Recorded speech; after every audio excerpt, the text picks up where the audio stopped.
परदेशी भारतीय जनता पार्टी. आत्ता जे हे माहोल उभा आहे हे सर्व देशद्रोही आहेत, सर्व देशद्रोही.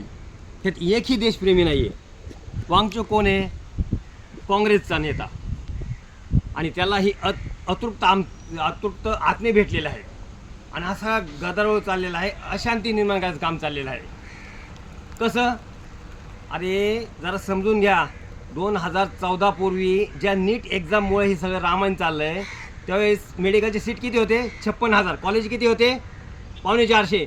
आज 2026ला ॲडमिशन्स किती आहेत? 1,36,000. कॉलेजेस किती आहेत? 850. लाजा वाटा पाहिजे, लाजा तुम्हाला.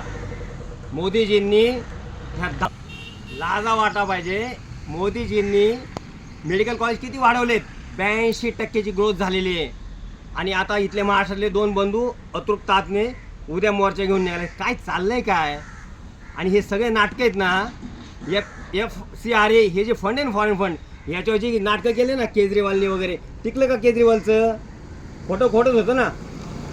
अरे मोदीजींनी अशी लय पाहिली आहेत. आणि मोदींचे मावळे फार स्ट्रॉंग आहेत, देवेंद्रचे मावळे फार स्ट्रॉंग आहेत. हे नाटकं छल्लरपणे बंद करा. कसल्या संघटना आहेत, कसले सेवा करता तुम्ही समाजाच्या नाटकं करून? आज UPमध्ये किती बदल केला आहे? काय होतं UPमध्ये?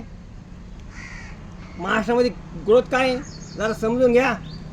आणि जनतेला मी रिक्वेस्ट करतो, ह्या मूर्खांच्या नादी लागू नका. आपल्या मुलाबाळांसाठी 82% जागा वाढलेल्या आहेत. जय हिंद, जय महाराष्ट्र.